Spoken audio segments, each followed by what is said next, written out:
Welcome to WWB Wide Ward Broadcast. I choked it as always. Ward Wide Broadcast. Today Oh we're my here, God. right? Today we're here with a special guest. He goes by the name of Nelson.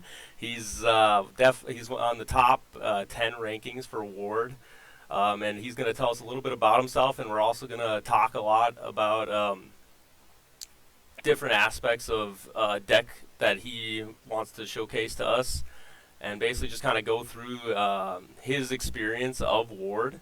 And so I guess take it away, Nelson. What exactly was your coming intro into Ward, maybe, if you want to start there? Here, one second before Chris starts, I just wanted to thank him. I know he is taking a lot of time to come for the podcast, as I know he even canceled his private jet. I think he's flying over to Europe. So I just wanted to say thank you for taking the time to be on the podcast. You there, pal. Well, good morning, Ward community. And Depending on Ward night, you can be listening to this or watching this in 5 o'clock in the morning, so, somewhere. True. Mm-hmm. So But now, anyways, just start out a little bit. Maybe tell us, a little bit of like how your experience was getting into Ward. well, my experience of game of Ward was at the August nerd convention that was happening at the deck in Duluth. TeepCon. So, yep. So me and Tyler went there, and you were there as well. We So did you, end up going by these booths, and then we saw this one with Brandon, this card game and that, and Tyler just saw some interest into it. He sat down and started playing, and by how the word guy is showing them how to play, and how easy it was to grasp the rulings. And what did you think about their Ward booth there? Was it a pretty good booth, or how did it capture your eye? It was pretty flashy, I think, from what I remember. Yeah, just because of what drew me was obviously the artwork of Natural Selection.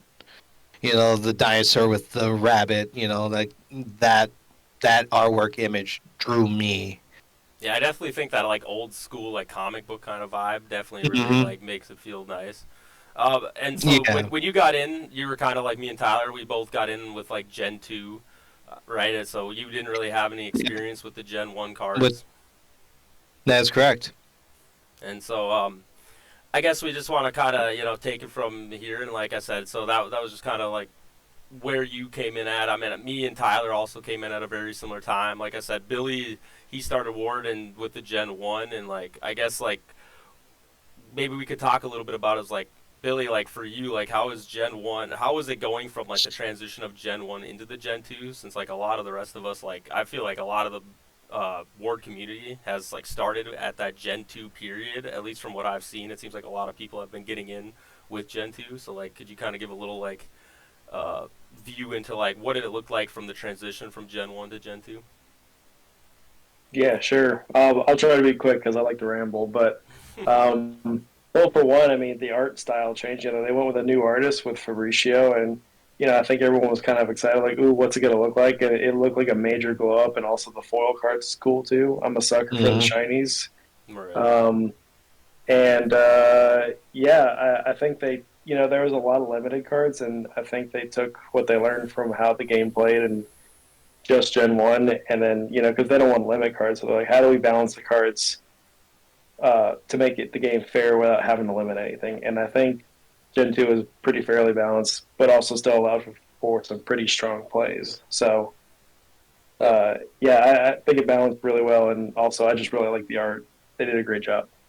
I don't know if you know exactly, but what was the reception from the community when Gen 2 released? I don't know. I guess I had a kind of a view when we got into Gen 2, it felt like some of the people from Gen 1 didn't really want to participate too much. I guess was that really a sentiment? I felt like there were a lot of the people that I've seen that were in Gen 1, we didn't really see them at tournaments, or they weren't really like getting out there and involved. I was just kind of curious, like, was there like kind of a different feel for people when it came to the Gen 2?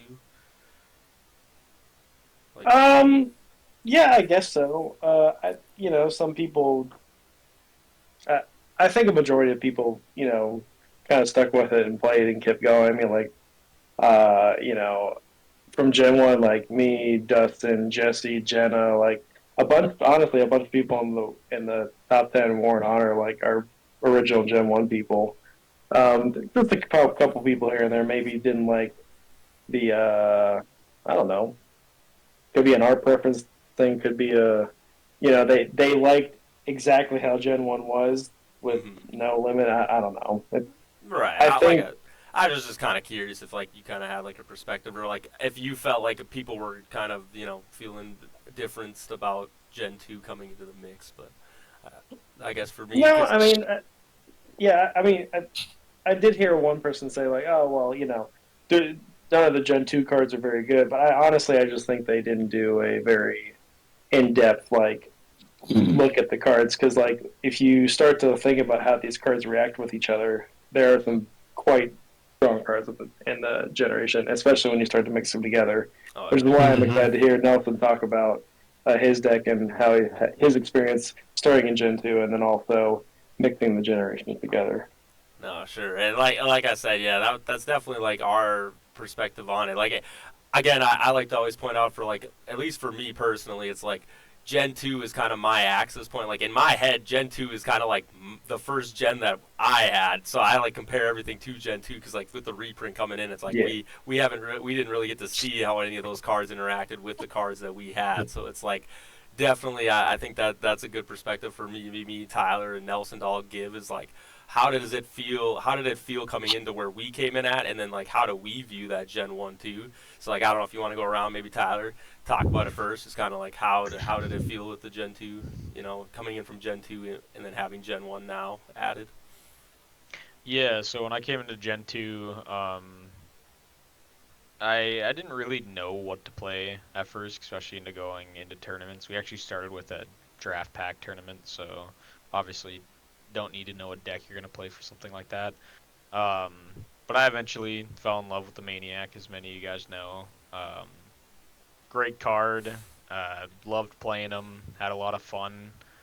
Um, and then, yeah, I mean, getting into the Gen 1 reprint being released, I actually didn't even look at many Gen 1 cards, like, at all. I had obviously known about the couple, Ghosts from the Past, Necromancer, lots of stories about that. My friend John, he actually played, like, a dinosaur deck, so I knew about the Giga, T-Rex.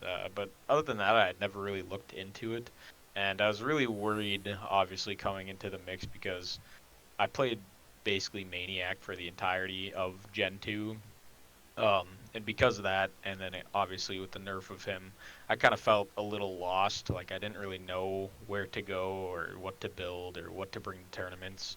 And I've done a lot of, deck building, talking with Harry, and we've come up with a lot of cool things. I mean, even if you go back to last episode with the Blood of the Bat and Demonic Turtle, it's like we're still, me and Harry, I mean, we've talked Kind of hundreds of hours. everybody in this call, we all talk about, right? It's like a big group of us that communicate about it, right? Yeah, but obviously me and you, obviously we talk on the phone like every single day. Don't really do that much. I mean, me and Chris spend a lot of time together, and me and Billy spend a lot of time chatting in the Discord. But it's like I said, we spent over hundreds of hours of talking about war. It's like every day we can go 2 hours into something else for 20 minutes, Right. and then back to work for another 3 hours, and then something for like half an hour, and then You it's back can to tell we work. really love it. We really love this game. Think a Yeah, lot about so it. Spend a lot of time with it.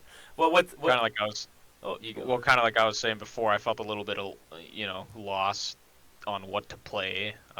So after talking with Harry I've built quite a few. I mean, 8, 9, maybe even 10 decks already, and I've enjoyed almost every single one. So With the I Gen 1 just and think Gen 2 mix. Sorry. yeah, exactly. When the reprint came out, and especially when they announced the next tournament in Shakopee on March 15th, like, there's just so many different things that can be played now, and the extra 150 cards with a 30 card deck makes it nearly impossible to fit everything you would want. But I think that also makes really well for the game, because you can't just throw every single thing for every single deck into one deck with 30 cards, so it really limits your options, but in my opinion, a fantastic way. Yeah, awesome.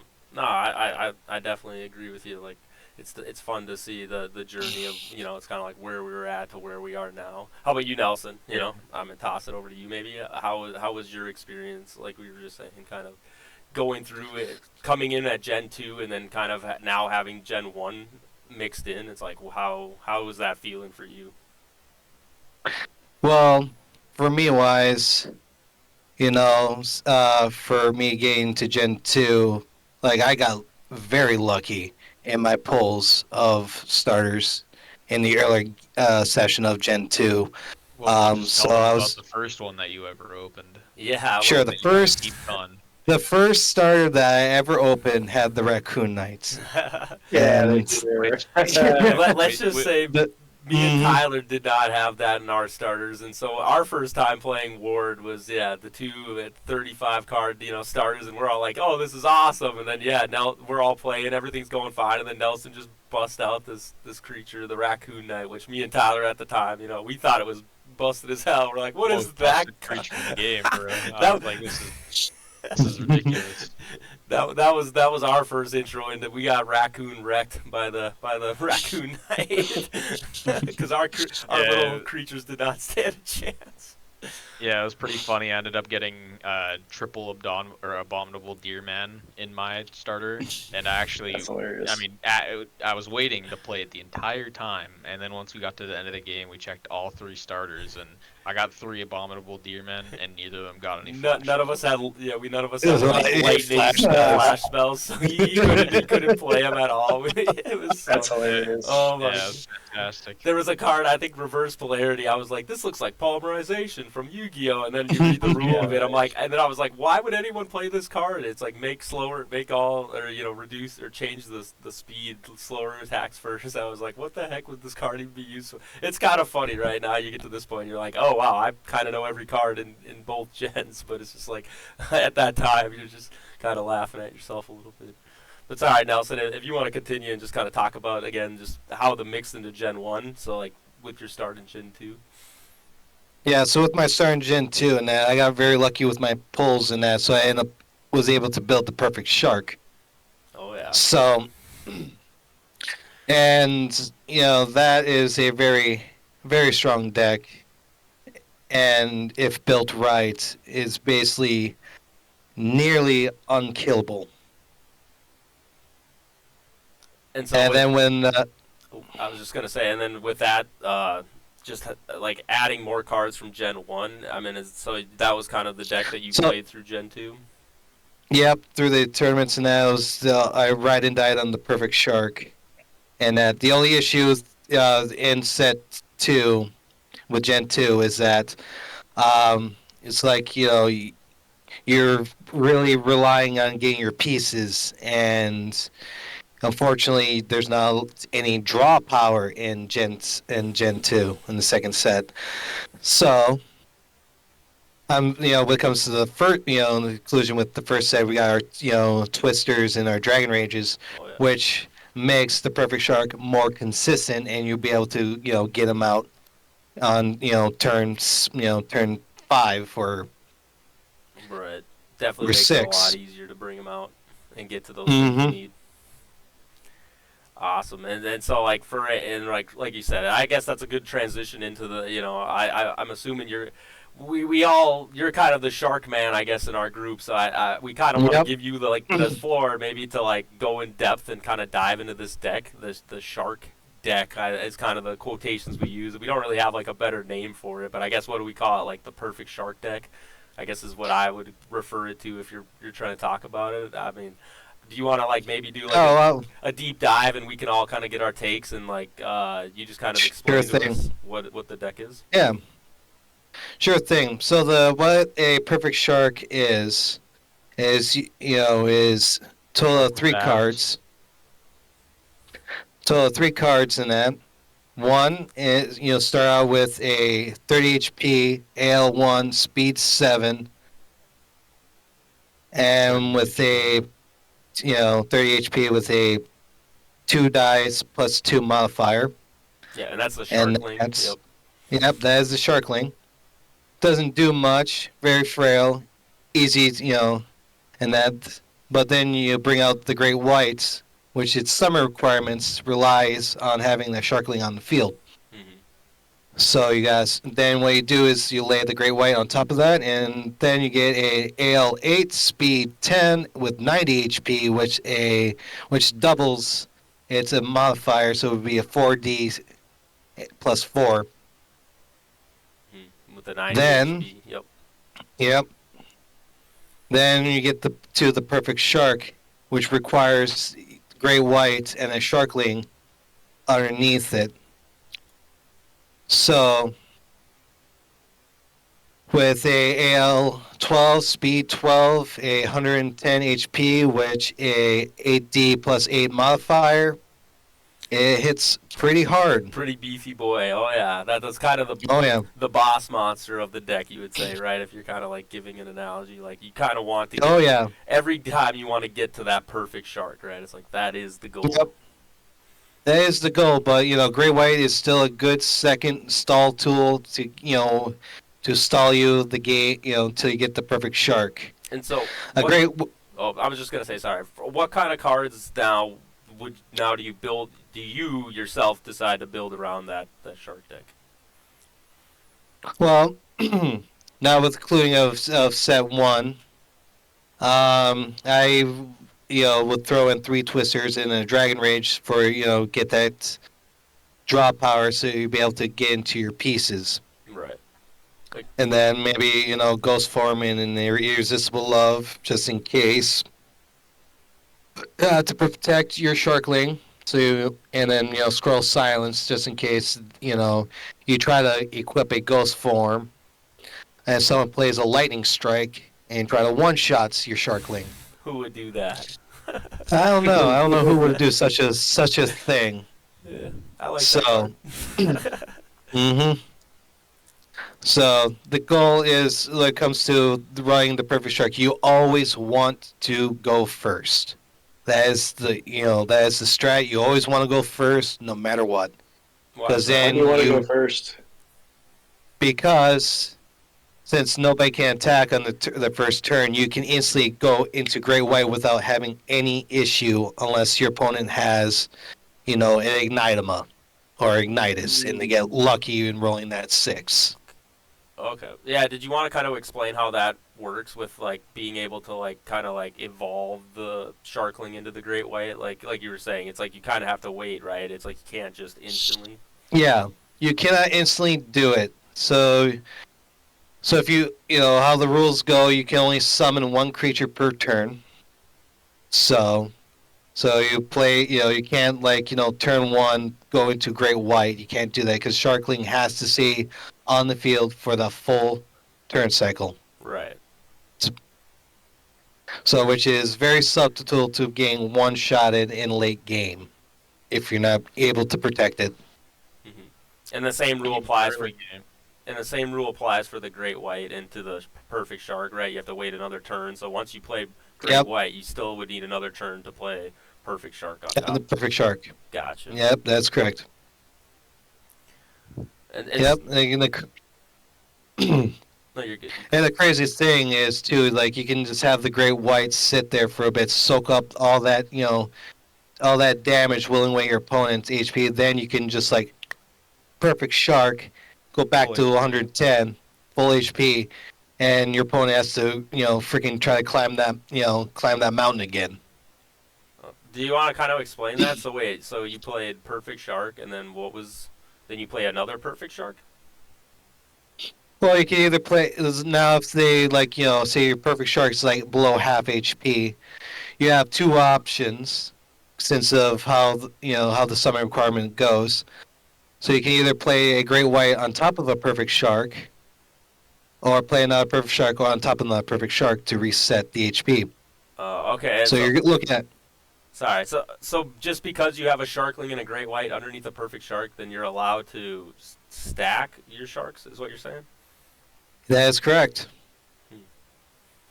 Yeah, I mean, So it basically comes down to the summoning requirement. I mean, if you look on Great White, it basically says if there is a Sharkling on the field, you may summon this creature. Perfect Shark says the same thing, but with Great White instead of Sharkling. And because of that, there's already a Sharkling, a Great White, and a Perfect Shark on the field, which means that a Great White can come out because a Sharkling's on the field, and a Perfect Shark can also come out because a Great White is on the field. So Specifically underneath this card, right? So, Yep. so if you've got the stack, if I put a Great White on top of that, technically Sharkling is on top of it. It's just kind of near the bottom, right? So, Yep. It's way at the bottom, still on the field. that do be how it go. So from that, what I'm taking is like the whole strat is like, okay, my shark's about to die or it gets low. Now I can put another shark on top, and then like you were saying, that just makes the HP go. You just get the HP of that new creature on top, right? Yep. Yeah. Yep. I think Basically a full restore.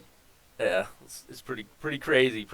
I feel like not a lot of people know that. Like at least from tournaments, I don't think people were really running Perfect Shark that way. Not that everyone has 3 Perfect Sharks in their decks at the moment. You know, if it's not an easy Nope. card to get your hands on, but I think definitely knowing that you can do that stacking mechanic, it definitely is quite a powerful mechanic in the Yeah. game. Yeah, but watch out too, though, when it comes to since creature is still on the field, equip cards will affect it no matter what. Since it's still on the field, no matter if you stack it, the equip cards do not fall off. So So if your opponent equips a absolute terror, fear, or life sap, that will still be on that creature no matter what. No matter if you cycle through 2 perfect sharks and a great white. right, all the equipment carries over onto the next Mm-hmm. shark that you bring out. Got Yep. it. Yeah. So would you say that's probably some? Nuts. Oh, what's that? I said pretty nuts. Yeah. Would you say that so like can you kind of like explain like what you're trying to like you were saying earlier like lightning strike, that's kind of something people would maybe use to get an advantage on a perfect shark. Like what are kind of like the pros and cons, Nelson, if you would like maybe go through, since you've been you play a lot of the perfect shark deck, like what have you noticed is like things to kind of avoid, and then also like what are the pros of like playing a perfect shark deck over other decks? The pros of playing well, let's start with the cons. Cons is that you have to the Sharkling has terrible AL. It will get hit no matter what unless your opponent rolls Snake Eyes. And if you have no ways to protect it on that following turn, it will probably die depending on what your opponent has on the field or in their hand. Very easy to kill, right? Yeah, very easy to Sharkling. kill. Yep. Turncoat is definitely a very scary thing to do Right. towards the perfect shark. Um, another thing you gotta watch out for is getting one shot. Right. Perfect shark, if you can one shot the perfect shark, then especially when they already play another great white or another perfect shark on top of it, then you're able to one shot it that way. You basically win. Your opponent wins the game. Yeah, you're kind of stacking all your eggs in one basket, right? It's like, okay, if I'm Mhm. stacking all my creatures on it, it's like if they get that hit on that creature, it'll just and all those creatures follow the card, right? I think that's an important rule we might Yep. have not have covered is on the card it says all the other creatures below this card follow this card. So if it goes to the graveyard, all those other creatures below it will go to the graveyard. But it's like also if it goes back to your hand, all those creatures will go back to your hand. So with like bounce mechanics, or if it goes into the deck, right? They always follow. So it's like something you always got to keep in mind, right? With the shark deck for sure. Yep. Maybe. Yeah, and I mean, Sorry, I just want to ask. Is there any cards in the deck that you can benefit running the Perfect Shark? So basically, I guess what I'm asking is there any specific cards that may work for your deck that wouldn't really be so great for other decks? Yes, that would be Iron Range is a very good card for Perfect Shark, since Perfect Shark is a vanilla beater. So and effects can really hamper the Perfect Shark, either getting wrapped up or, you know, getting one shot by critical creatures that can do 3 times damage if they're faster. Definitely not a card you'd probably not think to put in the deck, right? Because you're just like, oh, you don't really think about it too much. But it's like, oh yeah, these effects on the it has a summoning requirement, but it doesn't actually have an effect itself. So it's like it doesn't. You don't have to worry about Iron Range on the field for sure. Is there any other cards? The nice thing with the mix and the Iron Range, I mean, there's cards like Demonic Magic as well. It's a equip spell, cuts creatures' HP in half. Let Perfect Shark basically, I mean, most creatures he just will kill after the Demonic Magic goes off, and it doesn't hinder him at all when the effect goes off. So. Mindset. Yep, Mindset was about to bring up Mindset. too. Mindset is good. Plays underneath Foggy Night if your opponent is playing Quip based. Yeah, shout out to the only flash equip spell in the game as we speak. Yeah, we'll definitely be talking about that card for sure. Money. In other episodes. Back to just the Perfect Shark, like you said. I mean, not only shutting down other people's cards, but obviously with the fact that, like you said, you don't want Perfect Shark to get one shot. Like you were kind of saying, like Ghost Form. Like what are other kind of like protection cards? I'm assuming you probably run in that deck, right, to keep your sharks alive. Well, there is this one new card that is in the first set that is New the card. 151. Oh, okay, It is a new card. That is a new card. 151. Okay. That one's not where I thought you were going with it, but yeah, okay. What's the? Science from the Grave. Mm-hmm. So what this card does, you discard one magic card in your hand to destroy all magic cards Yep. on the field. Oh, And then for 2 turn cycles, your opponent's monsters cannot use their effects and cannot activate any magic cards. Yeah, pretty For powerful. 2 turn cycles. Pretty powerful negating shutdown in the board for sure. And that will protect, that is a very good card for the Perfect Shark. Because it answers both two problems that it can, that it has. Like you said, getting one shot, and what's the other one? And dealing with certain creature effects. Gotcha. Yeah, kind of shuts both down all in one, and all in a good card. Yep. Yeah, I mean, it basically is a mix of Iron Range and Irresistible Love, so pretty insane card. And very nice bonus that the war team decided to throw that card in. Definitely throws a wrench in some plans, Right. Yep. It gives you a couple more turns to find your pieces, protect your creature. Yeah, it kind of just does it all for you in a sense with the Perfect Shark. Yeah. Any other cards that you think are like must have in the deck? I believe like Heroism would be a good card to put onto the Perfect Shark.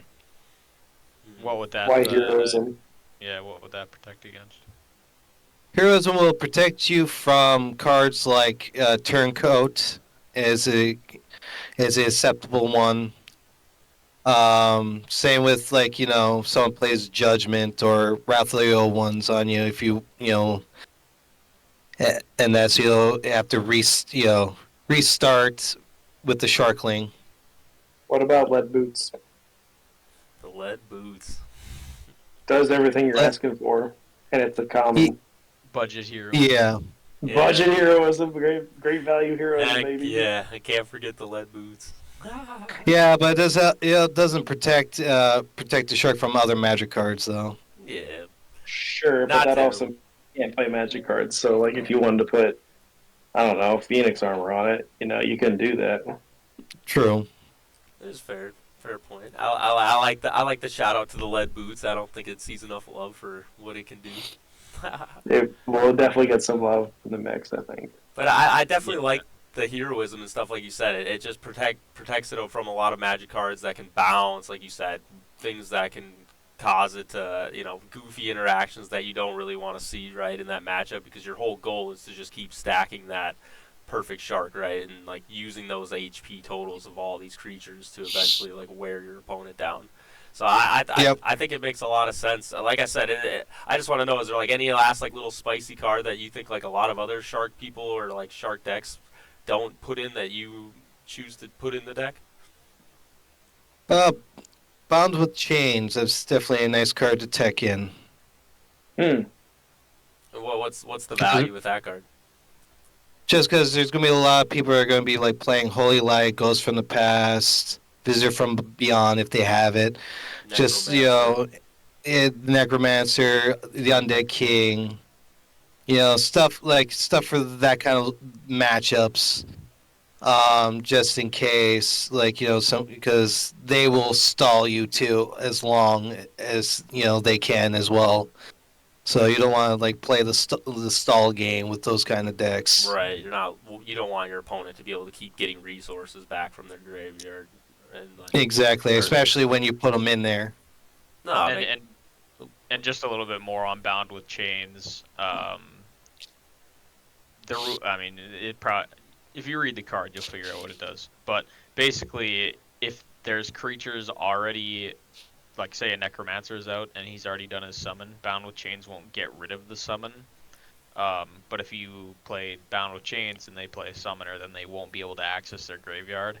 And that actually goes, Undead King Heroism will be probably a little bit popular. And Bound with Chains actually just gets around that because Bound with Chains doesn't target the creature, it targets their graveyard. So right. As long as he hasn't already summoned, right, got any of the summons out. Exactly. But it does shut down. Yeah, it like shuts down. It cuts his attack power down quite a bit if he doesn't have his field yet set up. Tyler, are you saying that?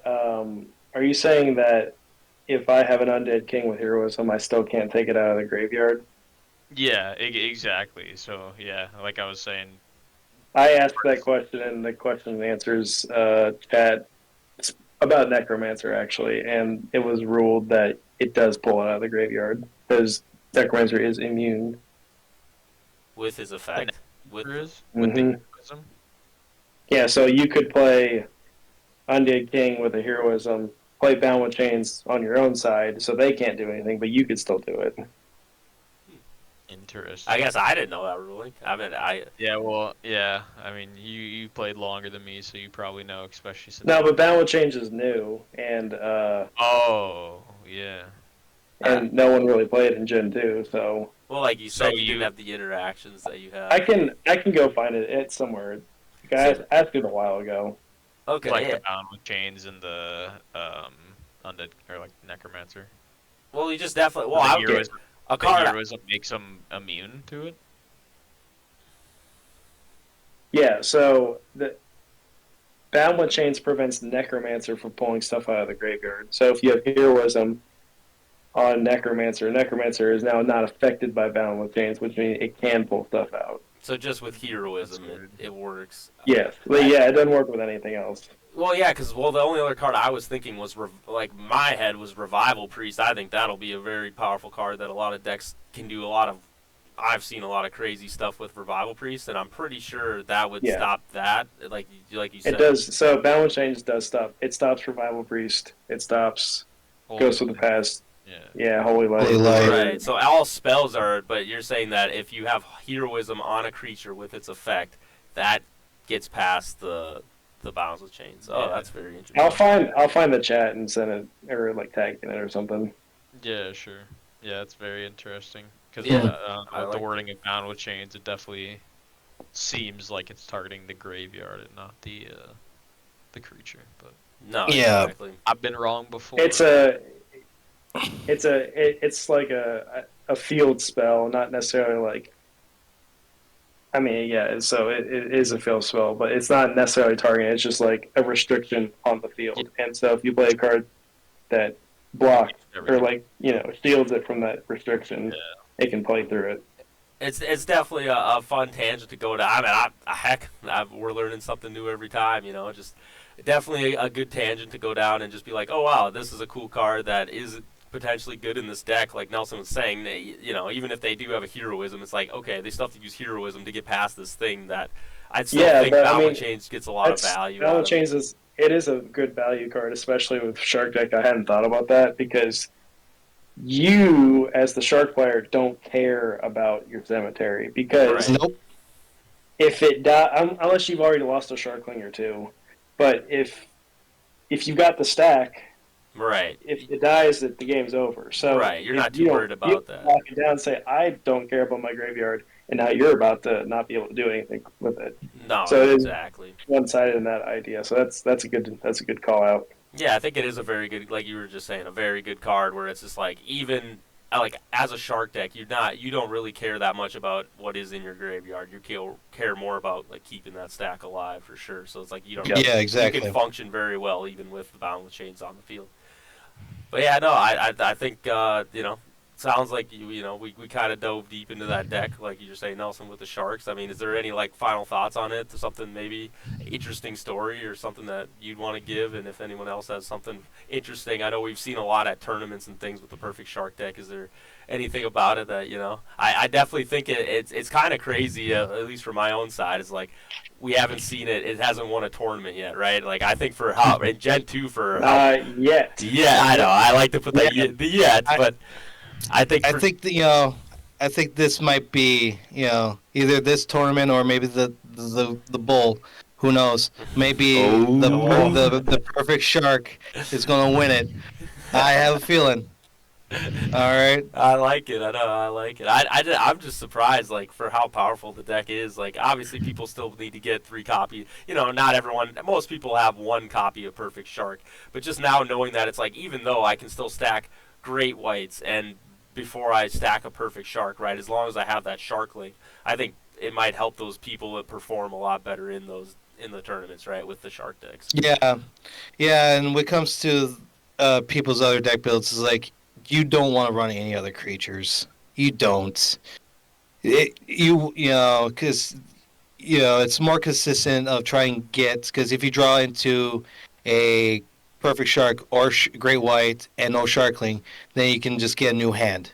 Until so keep cycling. So so then you maybe get what the great starting hand of Sharkling, Great White, and Perfect Shark.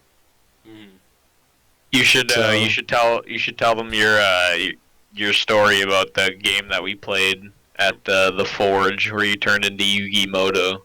Your mic's a little close to that. Sorry, it's kind of loud. Yeah, you're good. What's the story? Yeah, I want to hear the story. Let's hear. It was a tough climb. Since I was against Tyler and his Maniac, he already killed the Perfect Shark, and you only had the Sharkling Great White underneath it. So I was still in the game. I only had a Sharkling on the field. Looking kind of deeper at that point, huh? It was. And I basically had no cards in hand. So I was top decking at this point. So, the first card I draw, it was the Great White. So I played it, and that passed the turn. And then dealt damage, getting close. And then, getting back to me. I think I got your Great White to 6 HP with the 1 attack, so I think it was like 84 damage or something like that. Then passed it back to you. Yep. Then I draw again, and it ends up being a Perfect Shark. Was able to play it. Tyler's sweating at that point. It was brutal. And I try to recall, like, did I attack that turn or did I pass it back to you? You passed it back to me, and I hit you again. And I obviously had my creator's gift on him, so he's critting every time with the old ruling. And I actually had an all-in-one in hand, and he top decked into a Magic Eater after I attacked him. So he blew up my creator's gift. So I was like, oh boy. Ended up playing an all-in-one on him, and next thing you know, it's if I hit him with a crit, I win. It was literally. If I don't roll 8 or higher on this basically naked Maniac, I mean he's got the all-in-one, but not guaranteed to crit. And roll a 2 dice, 8. Crit him, that was it. But, I mean, I thought the game was over. close. He That plays a sounds great familiar, white. Tyler. It was Yeah. Oh, I've been in literally these moments with all 3 of these guys in tournament. I've been either I hit with the maniac with nothing on him, or I lose the game, and every single time he came through. I don't know how, But like he you did. said, it's crazy I in love Ward him when so you, much. it's crazy in Ward when you get to those really close like nail biters where it's just like honestly, whoever hits on this next hit is probably just gonna win the game. And like it's actually crazy how many times in tournaments I think those outcomes actually happen, right? Like you're saying, it's not just a blowout. It's like, ooh, like everybody's like around the table. You got the energy all over, and everybody's just like excited to see what happens, and then everyone's like, oh my gosh, yeah, no. That's why throwback to episode 1. But I'm happy that online tournament I did it there and not in person, because I think we would have just been the whole Ward team would have packed up and left, and we would have just been playing by ourselves because it was so egregious. So. Yeah, that's all right. But yeah, those semifinals and finals games, it's like, yeah, it's just your opponent. Everyone's crowded around watching. Every time there's a big play, everyone's yelling. Every time there's, I love it. It's the best feeling ever. Yeah, for sure.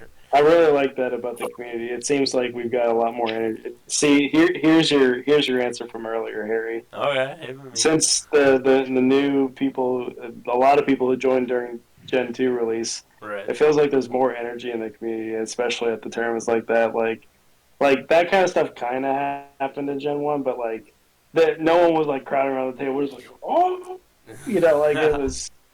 Oh yeah. I don't know. It's special. I like it. Oh, I know. Yeah, I mean, and even in the Discord, I just wanted to shout out. I mean, all the new people that have recently joined.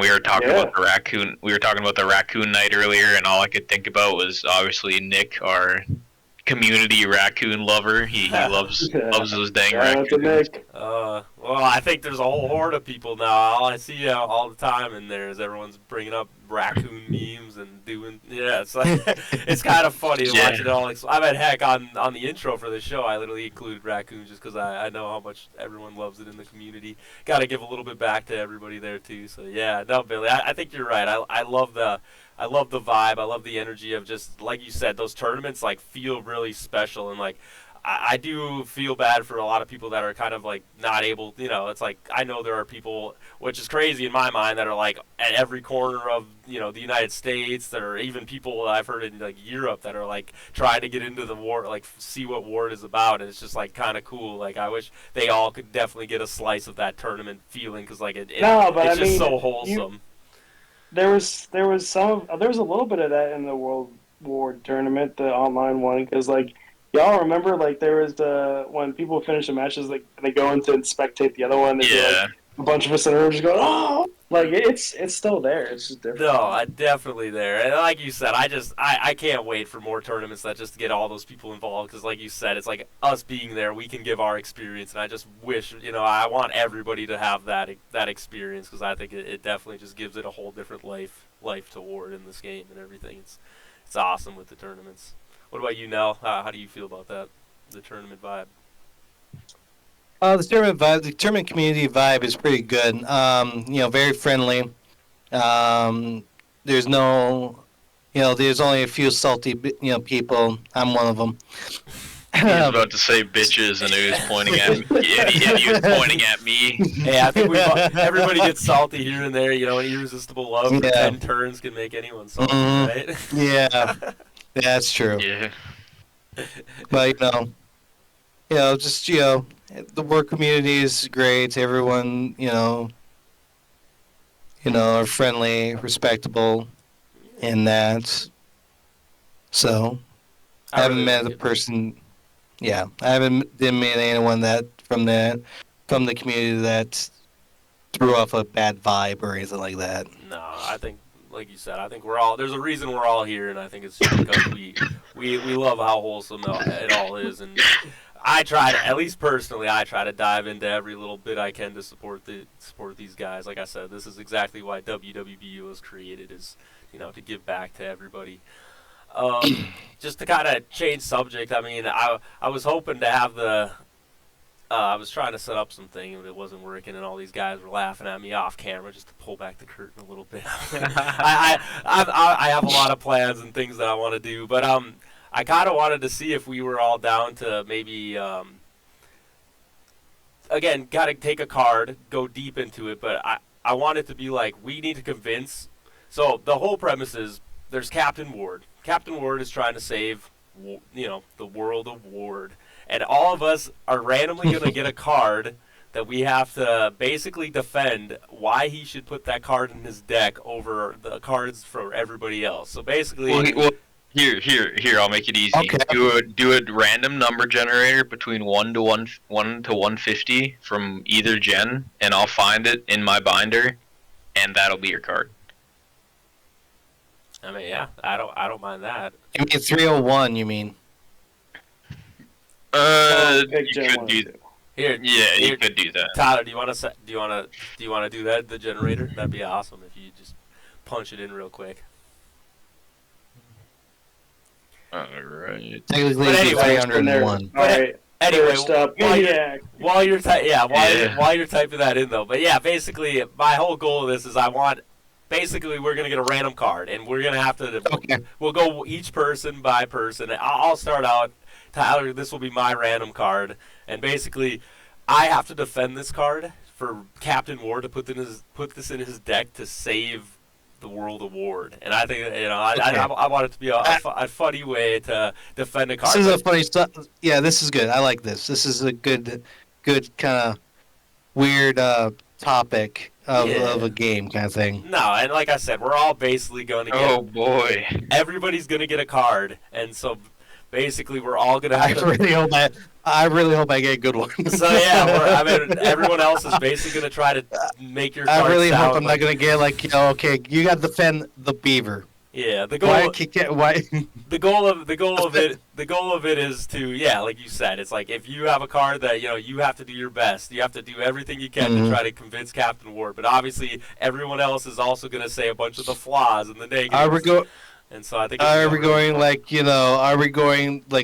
actual card? What the card can actually do, or are we going to throw some BS into it? Anything. If your card is if your card is anything goes. If your card is rodent, Sounds good. You're gonna say Captain Ward loves he loves rodent. Whatever you gotta do to get. Yeah. Okay. Gotcha. You're gonna go all out. I'll be the door sale. I was trying to sell the crap out of this. All right, Tyler. Yeah. How are you doing there, pal? Forever here. Oh, you're good. I kind of put you on the spot anyway to get it going, but no, I like I said, I think it's good for us to just the whole purpose of this is just to kind of get everyone to get in and figure out different cards and just kind of expose people to at least our views and our ideas of how we look at these cards. All right, Harry, are you the one going? You're going first. Yeah, so I'll go first, Tyler. So what is my card that I need to defend and have Captain Ward? Number? I have to convince Captain Ward to put it 276. So, picking from Gen 2, the winner of this contest, and maybe Harry will save Ward with it. Warming Glow! Yeah! Ooh, Warming Glow. Okay. Nice. That's Here, Tyler, while I'm defending Warming Glow, how about you go in and get the next one? Because Nelson will be up next. Yeah, and he'll sounds have good. his card. So, Can you show it on the screen? Warming Glow. Oh yeah, don't worry. I'll pull all these cards. I'll get an image of all these cards up. Don't worry, it'll look nice and pretty right in the front. But for Warming Glow, all right, you ready to hear my argument? All right, Warming Glow. First off, that man at the campfire, he looks cozy as hell. Everybody should have that campfire by their house, near their house, somewhere. Because if that was a campfire I seen, I'd be sitting at that thing. He makes that a real nice fire. But anyway, it also gives you, +1 hit dice. What creature doesn't want a +1 hit dice? Almost every creature can benefit from a +1 hit dice to get a chance to hit. So, Mr. Captain Ward, you definitely want your creatures to hit. So you need to put Warming Glow in your deck so that all your creatures have a chance to get a nice fatty hit. Especially you. Speaking of Captain Ward with your 1 modifier, you need a Warming Glow, my friend. Wait, does he I think really he have has a one +3. Or sorry, +3. You're right. He's a +3. I was thinking the undead tower, but yeah, his stat is he's still. You have a +3 modifier. You need to have another dice to help you get those hits off, Captain Ward. There, that's my opening argument. Anyone who now you guys rebuttal it. Tell me why Warming Glow is not a good card for Captain Ward to use. Okay, I'll start. One. Wait, we have to say why it's not. Yeah, you guys are gonna Yes. because you're trying to Okay. you're gonna be arguing for got- your card to be the one that he. I got an argument Okay, for this. gotcha. One, Smokey the Bear does not like that card. Okay.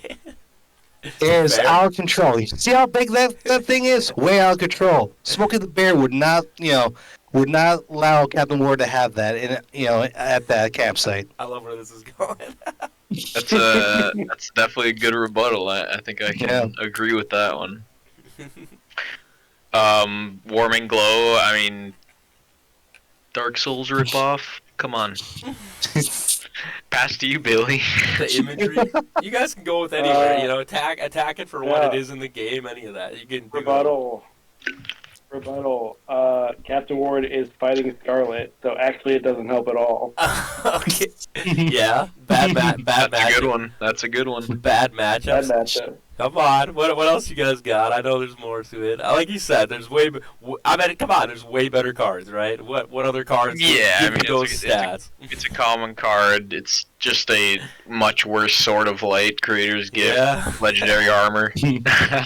But it's a common. You can't expect I'm not trying to tell Joey and Marty and Tommy that and John, hey, these common cards not Trash. as good as the legendaries, bro. I don't know what to tell you. Hey, come on though. That campfire be looking nice and toasty. Come on. Yeah, no, I was just trying to be funny. I was hating, but yeah, it's a good artwork. Nah, you're good. But it's not gonna save the planet. A little campfire, not gonna save the planet. I think the fact that Captain Ward wants that card and needs that card. I think he definitely needs a Warming Glow to make him hit those. Maybe he needs a buddy. Maybe we'll take. He wants the knight that comes with it, but that's about it. All right. All right, fine. He'll warm up to it. Yeah. All right, fine, Nelson. Let Nelson go. What are you defending, Nelson? What card did you want Captain Ward to put in his deck? All right, round number 2. We got out of Gen 1, number 26. Oh. Goblin Tricks. Ooh, okay. Ooh. All right, Nelson. That is a good one. Why does Captain Ward need Goblin Tricks in his deck to save Planet Ward? Well, you need to have some goblins in the party. You can't go wrong with some goblins. Little devious, little tricksters. You're allowed to either negate a magic card or pop something that's a little problematic on the board. I think Captain Ward definitely would need that. A little stealthy little guy that can backstab someone in the middle of the night. It's a little scout. Who doesn't love goblins? Captain Ward would never. Captain Ward would never do such a thing. That's why he has a little tricks. Doing it under. Yeah, Captain Ward's an honorable man, Nelson. He wouldn't have little goblins doing devious things in the background. His dirty work. Yeah, come on now. You can't convince anybody with that. I'm pretty sure most of us have played Baldur's Gate 3. There is a goblin camp. We don't like those goblins. Why would we want those goblins? That's not worth it. I don't know. Those goblins are pretty good. No. As the game goes, though, obviously, I think Goblin Tricks is a good card, but I think it gets replaced. A lot of other cards kind of do Goblin Tricks a little better, in my opinion. You got Dragon Rage. Yeah, Melody of. You're not supposed to be defending. Yeah, Charlie, bro. You gotta protect your card, and somebody's not gonna get into this deck, and you don't want it to not be your Goblin Tricks. I don't know. I still have a good chance so far, so we'll see what the other two gets. I don't know, Billy. What do you got? What do you think, It's a good Billy? counter spell. That's true. It is. What's my rebuttal to Goblin Tricks? Yeah. Yeah. Why shouldn't it go in the deck to save the planet? Why shouldn't it board from the? Because because Scarlet is also fighting with a timeout on the field. So This man just uses Scarlet every. God damn it. she's Love her, my bro. nemesis. Billy, if Lover, they, nemesis. What's the difference? if they had to live through Hey. that tournament with Scarlet, they would all hate that card. And if Captain Ward Trust ever me. is starting a basketball team in that, they all can play skins. Trust me, Billy has made me hate Scarlet, and in return, I gave him a dose of his own medicine, and I made him hate Scarlet as well. Either It's a way, really great Trauma story. bonding. we're not talking Yeah. about Scarlet. We're talking about Goblin Tricks. Also, I'm not the biggest. That's exactly how we feel about Goblin Tricks. We're talking about Scarlet. Yeah, and if you really look how that Goblin Trick card looks, I don't think he's anyone's friend there. He's looking very menacing in that picture. So I don't know. I don't think Captain Ward would want to be a part of anything that Goblin has going on for him. So So if they have a basketball team in that, they can play skins. Oh my, okay, yeah, definitely. Captain Ward definitely loves to play basketball in his free time, but unfortunately he's not on his free time now. He's trying to save the Ward planet, so he ain't got no time for basketball. It's just Captain Ward and the other three Perfect Sharks. Yeah. All right, Tyler, were you able But, to all right, pick your card? we'll go to Billy first. I'll be mine last. Let's do Billy first then. Hell yeah. Coming in round number 3, the heavy hitter coming to take the knockout of this game that we're playing. What's the number? From Gen 1, 115, Oh, Revival Priest. oh God, we're in trouble. We're in trouble. Y'all. Tell us, Billy, why is Revival Priest so good? Yeah, I don't know, man. No. Not a good argument so far. Okay, now let's start off with the basics. He's a wizard, so you need a mage on your team.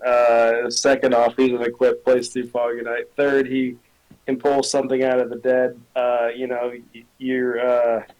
We haven't had a creature yet. Like these are all no. What was your card, Harry? We all have magic cards. Okay, what are you? Ward, Captain Ward, he's got his best boys fighting with him. They die valiantly in battle. Revival Priest, they're coming back for another round. Fourth, a Revival Priest not only brings one back from the dead to fight again, it also bounces one back to your hand, which means that card gets healed as well. So you're taking a lot of damage, but you're also healing a lot of damage.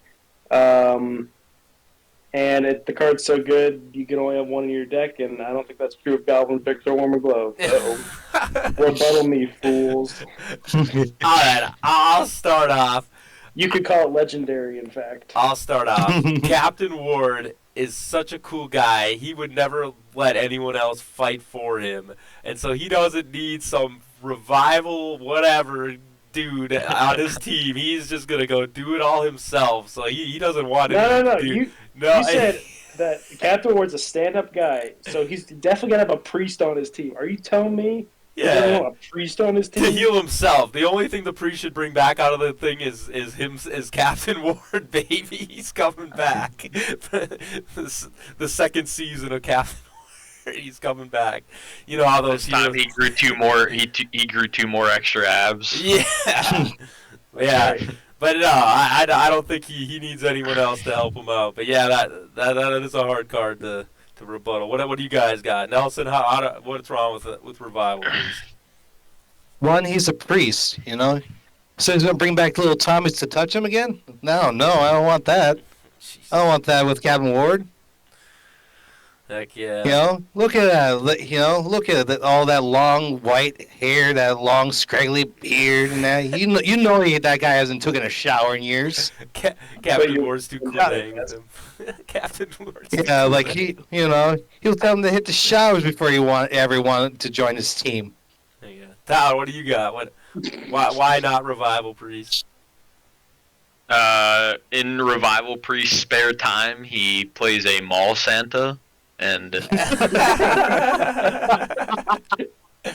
that's all he's got. He revives people and he works at the mall. That's what he.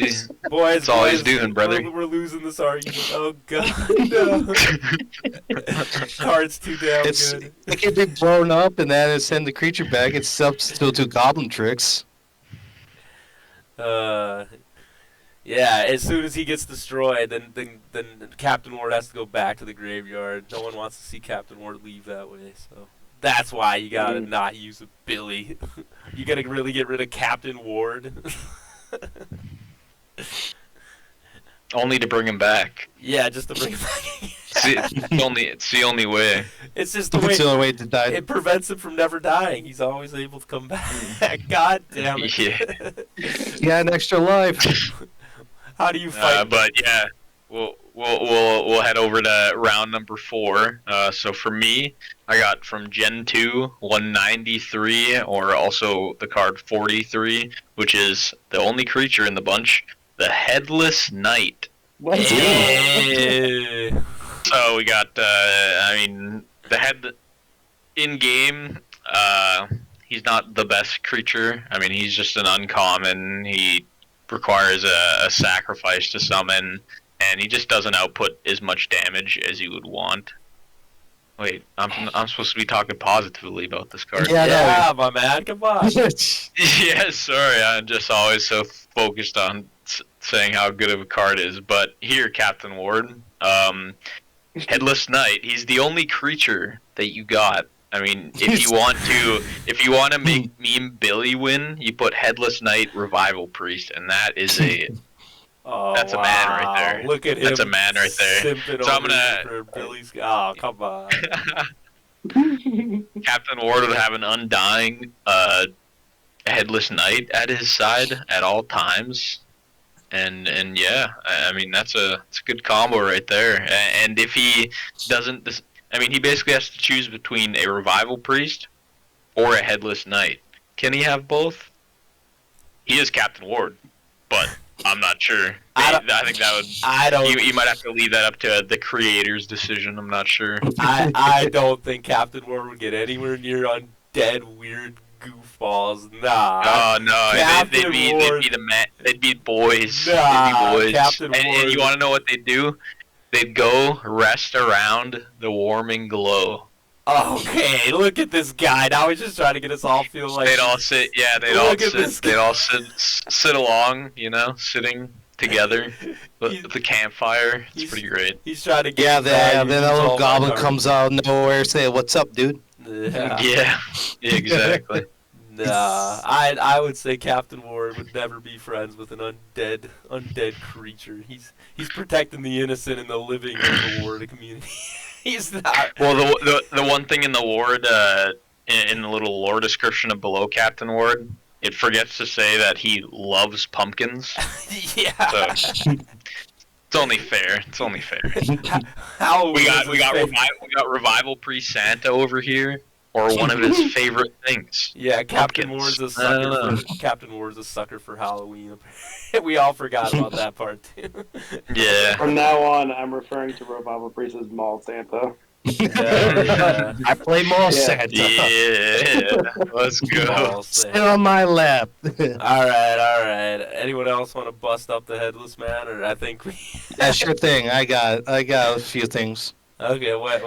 Oh, One, he can't see. He doesn't have a head. heck yeah.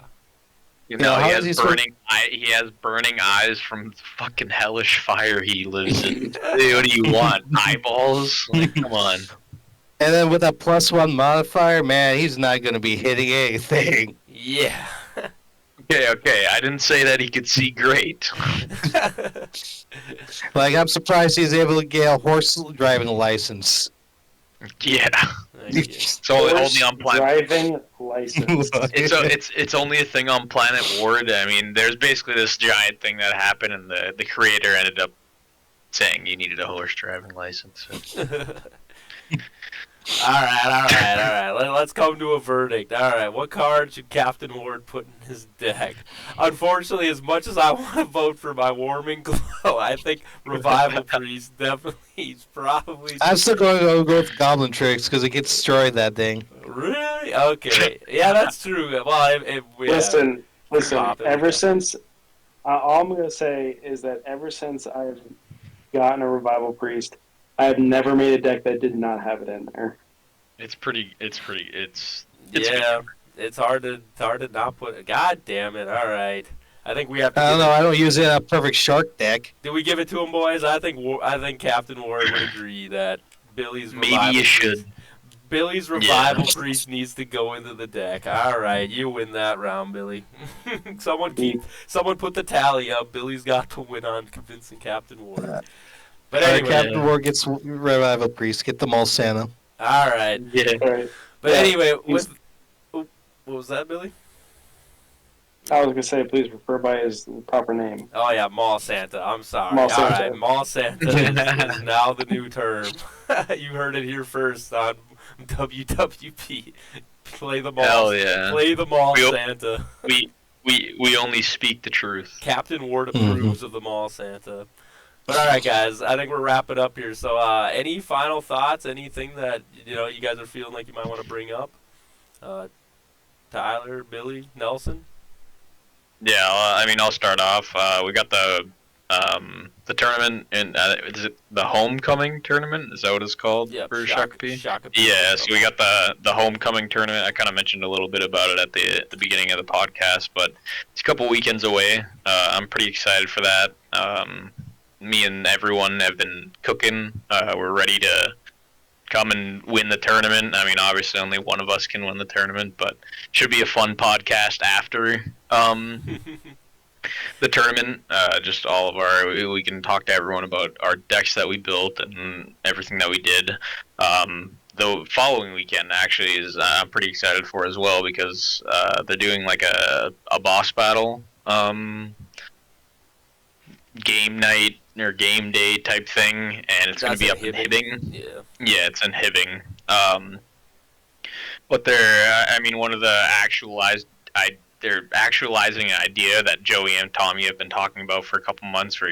With the boss battles, you can come fight it with a friend, and it'll kind of drop loot. So, I mean, I'm not sure what that could possibly out. Assuming it entails legendaries and maybe even epics. I'm not really sure. But if you succeed in killing the boss at these events that they put on, you are able to collect the loot, and we'll see going forward how that loot is distributed between the party. And I mean, maybe it could be a dice roll to leave it up for the Ward gameplay side, but. Very exciting. Yeah, like you said, this is the first time that they've really announced anything like this. So it's like, and everybody I think has really been anticipating the boss battles. Like we brought it up in our last episode too, and like I'm actually surprised that they went so early on now and has already started to do things with the prototype to even see like what the loot value systems are and things. So definitely a fun night to get out there. I think what's that, the 23rd or. Yeah, 23rd. And another thing to mention about that Shakopee tournament is they announced, I think last week at some point, that the top 5 winners of that tournament, so if you place top 5 in it, you actually get a prototype boss deck, and I'm sure it'll be, you place first, pick one of your 5, and then so if you get 5th, you'll probably just get the last one. But yeah, I'm pretty excited for that. What about you, Billy? Excited for anything, or want to say anything? The only thing I'll say is that, and I apologize, I think my thing cut in out with bad internet. But You're good. We're hearing you. what I've been ever since the release of Gen 2, I've been building decks and like crafting and working with the mix, just seeing what's out there, and there are so many options. And so I've been waiting for this tournament for a while now. I'm very excited. Hell yeah. What about you, Chris? Yeah, I'm definitely excited to see where the Perfect Sharks can go for this tournament and that, and I'm definitely excited for to going to that boss event on Sunday, and 23rd. that. Yep. Yeah, because you and Tyler are both. Tyler, you're going to be making it to that, and so will Nell. Yeah. So if you guys want a chance to play with Tyler and Nell in the boss battles and, help them defeat those crazy bosses that the Ward team have cooked up, I mean, definitely go on that Sunday and you guys will definitely get to play with Tyler and Nelson and beat on some of those bosses, gain some of that epic loot that we're all talking about.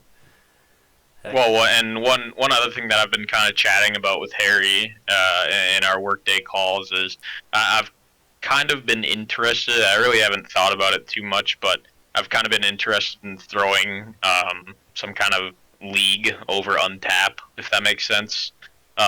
If people just wanted to, it would kind of be a slower thing. Kind of think like, well, it wouldn't be like fantasy football, but every week you would probably play a game. You'd get together with your opponent that you're going to be playing with during that week. Maybe even have like a $10, $20 buy-in fee to go towards prizes at the end. Sick. Yeah, towards prizes at the end. And I was thinking, if we can get 10, 20 people, I mean, we could basically do it so you play your game every week, and as we go forth, it'll basically be like, say there's 10 people, everyone would play each other probably twice, so maybe if we needed to, we could speed it up to 2 games a week instead of just the 1. But yeah, towards the end, we would basically buy a bunch of prizes and send them out to everybody that won and how everyone placed in the league and stuff. So, like I said, just for a disclaimer, it will not be any official Ward stuff. So this is a whole no separate rankings. thing. So this doesn't affect rankings, wouldn't do anything. It's just more of we want to have like I wouldn't mind if it was WWB, our own little like league, I guess we call it. And yeah, we're just trying to have more opportunities for people. Not that I don't think they're gonna have more official Untapped tournaments online, but we want to try to find. I think me and Tyler kind of discussed this. Like we want to have more ways for people who can't get involved with the tournament scene, with playing games. Like I know there's a lot of people in the Discord that are going, I don't have anyone to play with in my spot where I'm at, right? I don't have anybody yet. The scene isn't big enough here. So we want to give them that opportunity by potentially maybe making like an Untapped league where it's just like, hey, you can come here, you can get, games that are, I would say, high-level games, play and, test out your decks and try to have fun in this league and have a community that you can build yourself around. So And, I love that idea. Yeah, and one thing that I haven't even mentioned to Harry yet, I want to allow you to have access to the full card library. So even if you don't have access to these legendaries, I want everyone to be able to build the best decks that they can, or even for fun decks if they want. And maybe we could do it where the first round that you're going to be playing someone, so for your first game, for the first, like I said, if there's 10 people, the first 9 games you would play that one deck, and then if you wanted to, you could swap the deck for the last 9 games. But yeah, I think that would be fun for the people that don't own the cards quite yet. It would give them access to build anything of their wildest dreams. I mean, if you wanted 3 assassins and 3 backstabs in your deck, have at her. right. But yeah, I think that would be cool if anybody has any interest. I wouldn't mind. I mean, if you made it to the end of this podcast, messaging me on Discord or tagging me or Harry or Billy in the Discord Definitely. and letting us know that if you're interested in doing something like that, because it's definitely been something that I've been wanting to do for a while. Yeah, and as Tyler said, any interest, just reach out. Like, if we get enough people, obviously, again, it's one of those things. We want to get enough people. We want to know that there is enough interest in it for us to actually give our time. It's because we are going to need people that are going to want to also help kind of, like, moderate the games, like you said. Like, let's just say you have a buy or whatever, or if you're available, or it might have to end up being one of us be kind of, like, watching the games as they go on. Not that we're too worried about like win or loss. I'm sure people will play fair, and we're not going to have too many problems with that. But we're definitely going to need some help with it. So it's like, again, if everybody could kind of like say if they're interested in it. If they're not, we'll probably post something in the Discord to get everybody involved that we can. But yeah, no, something we would like to also give back to the community. Like I said, it's just another access for a bunch of people to get in. So that's something we're looking forward to. But with that, I think we'll have to call that on the third episode of Wide World Broadcast and Worldwide Broadcast. Yeah, Worldwide Broadcast. I know we'll get it. All right. But Worldwide Broadcast. Anyway, that's all we got for you guys. Have a great night. See ya. See ya. Bye. Bye.